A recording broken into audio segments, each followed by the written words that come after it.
nhất các tỉnh thành trên toàn quốc.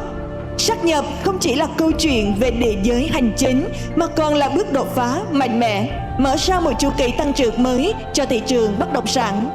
Ninh Thuận, Khánh Hòa cố quyết sáp nhập tạo nên một Khánh Hòa mới, hội đủ tiềm lực, kết nối toàn bộ thế mạnh về kinh tế, hạ tầng, du lịch của cả hai vùng đất giàu tiềm năng để trở thành siêu trung tâm kinh tế du lịch biển hàng đầu Việt Nam, mang đến cơ hội đầu tư hiếm có.